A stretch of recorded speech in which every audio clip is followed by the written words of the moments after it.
Hi అండి. So మీకు కనుక బిజినెస్ ఉందా, బిజినెస్ కోసం లోన్స్ తీసుకున్నారా, ఈఎంఐ ఎక్కువ కడుతున్నారా అండ్ దానికోసం రేట్ ఆఫ్ ఇంట్రెస్ట్ ఎక్కువ అని అనిపిస్తుందా అండ్ ఇవన్నీ కూడా మీకు చాలా బర్డెన్ గా తయారవుతుందా, then I have got you covered అనమాట.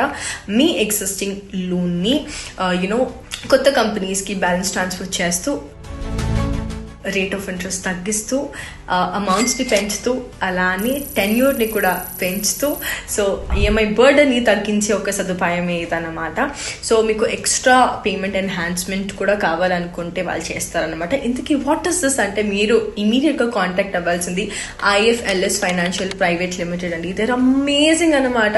సో ఇవన్నీ కూడా వాళ్ళు చేసేస్తారు. అండ్ దానితో పాటు చాలామంది ట్రావెల్ ఛార్జెస్ అని, డిన్నర్ ఛార్జెస్ అని, అకామిడేషన్ ఛార్జెస్ అని చాలా ఉంటాయి. అవన్నీ ఏమీ లేకుండా మీకు మాక్సిమం ఈఎంఐని తగ్గించి మీ బర్డన్ని తక్కువ చేసేదే మన IFLS ఫైనాన్షియల్ ప్రైవేట్ లిమిటెడ్ అనమాట.